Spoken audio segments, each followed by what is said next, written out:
Yeah, the path obstruction was about 150 yards wide, and in that, it's with the F4, it's just total destruction.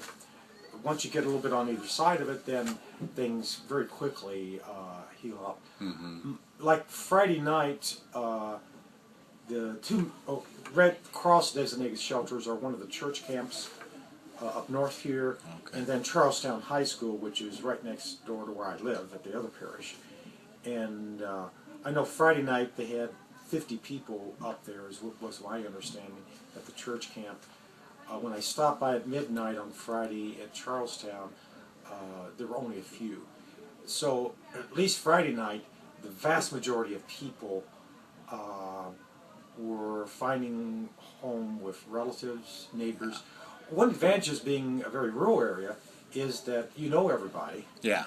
And I don't know, maybe you don't socialize together, but you know that family 3 miles down the road or around the other side of the hill or whatever.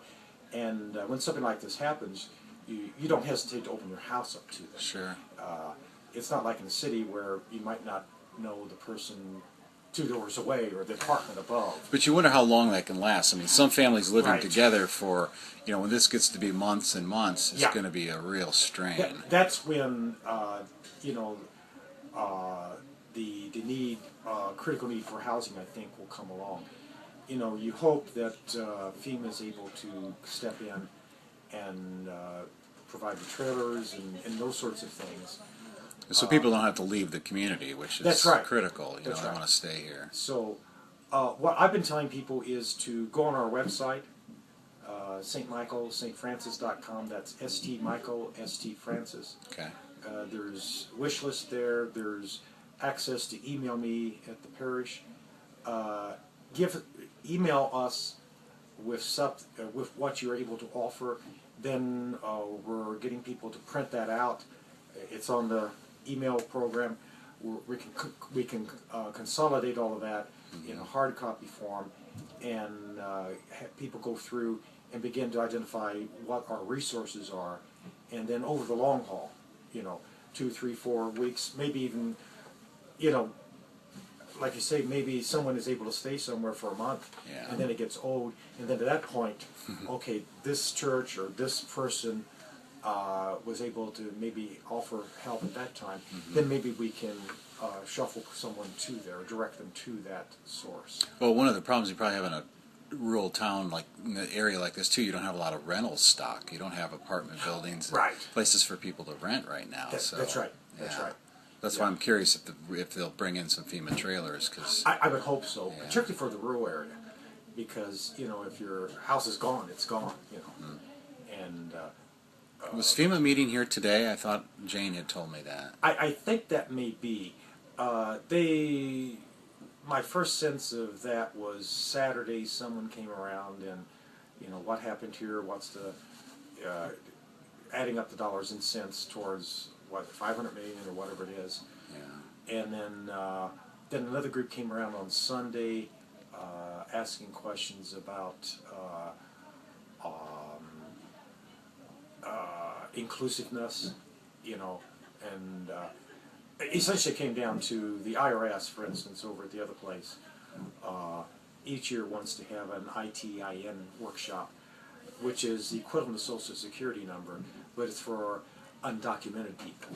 Oh, I see. So you got the right hand not wanting to know what the left hand's doing, and that whole contradiction. But they were asking about Asians and all, then finally about the real concern here locally, Latinos and Sure. documentation. But the basic message was that the government agencies will not discriminate, whether you're documented or not in this situation. I mean, you got a family, half of them are legal, some of them aren't. Yeah. Maybe a husband's legal, the wife's not, or who knows, because that's the way it is. That Yeah. is the reality. And this is not a time to split up families. Right. Yeah. So, Let's be humane. right. What so far as for you has been the biggest challenge? Really overall is, well, how do we handle this? Managing the flow of things. Like I said before, certainly the first day we couldn't refuse anything because we had nothing. And the generous support from the local stores and people got us over the night. But the food and cleaning supplies, tarps, the whole wish list, which is on the website, we can continue to use that. That's going out as quick as it comes in. Oh, okay. The clothes, managing that, again, we're just going to take it outside and whoever needs it. It's preventing people from getting help by it being brought in at this point. They took a whole semi-load of stuff. They ended up having to give it to Goodwill yesterday in terms of clothing. Wow. So we do not need that here. And then, well, as you just saw, people bring by things that are of no help to anyone. Just trash. Yeah. Yeah. Have there been any estimates as far as how many homes have been destroyed, so they're not habitable at this point? I haven't heard that. Yeah. I'm interested in getting that information.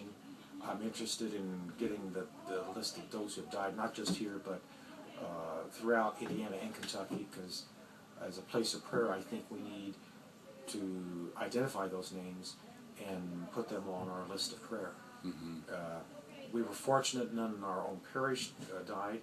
In fact, I don't know of any serious injuries in our own parishioners in either place. That doesn't mean that there's 3 houses totally gone of parishioners I know of, 2 severely damaged, of course many others partial damage. But the one story, for instance, the family was at home, the father was on his way home, the house was picked up, moved, and crushed with the children and mother in it, in an inner bathroom, or that type of situation. They were in there 40-some minutes. The father was the one who dug them out, but they were all okay physically. Wow. Thank God. And so I think we need to identify those sorts of things, and at least to be able to focus our prayer life in a personal way there. My guess would be that there's hundreds of houses gone or severely damaged. It went through this section of Henryville, and there's certainly dozens, if not 50 to 100 in Henryville, I'm sure, in this immediate area. But, I just recall back 20-some years ago up the Knobs where I grew up, totally in a rural area, and a tornado was down on the ground for 3-4 miles or so, as the crow flies, maybe 5. But there were 50 houses totally gone, in that, say, 5-mile section there.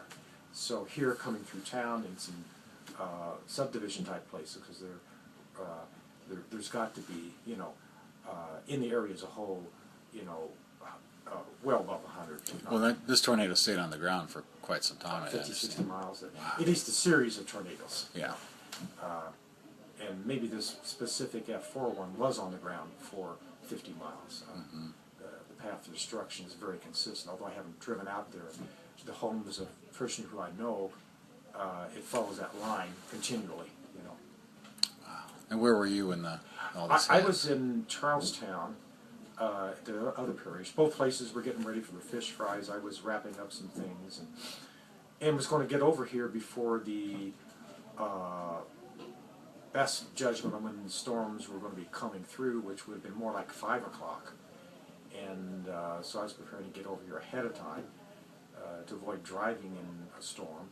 But instead, everything started moving much more rapidly, and so it was around, 3:15 or so when it happened. So I was over there, and then Joanne Edel, the administrative assistant for both parishes, and I came over immediately after the first wave, and came in and were greeted by the destruction. But the cross and the steeple of the church we could see above the broken trees as we came down the hill into town, and went on from there. Wow. It's just remarkable. When I just drove up to see all the destruction so close by, yet the church is still standing here. It's pretty remarkable. Literally feet. I mean, the house next door is obliterated. that's a good story there too. I was able to see the family for the first time the next morning, and the first thing they said was, "We are blessed. We are alive." Mm. And they were able to get a number of their furniture and other belongings out, but the house is just totally they'll have to start from the ground up. Yeah. There. And around back, I guess we found our lawnmower, riding lawnmower. It was beside the church in the little one of those storage sheds, and it was all gone. But someone pointed out, over there among the trees, 100 feet away or so, is a tore up lawnmower. So I think it's ours. It might be someone else's. I'll ask the fellow, Steve Bannett, who handles that, if it is. It probably won't work, though. But I wouldn't think so after it's sailed through the air and hit a tree. And Yeah. But, basically on 3 sides of the place, it's almost 100% destruction. wow, just remarkable.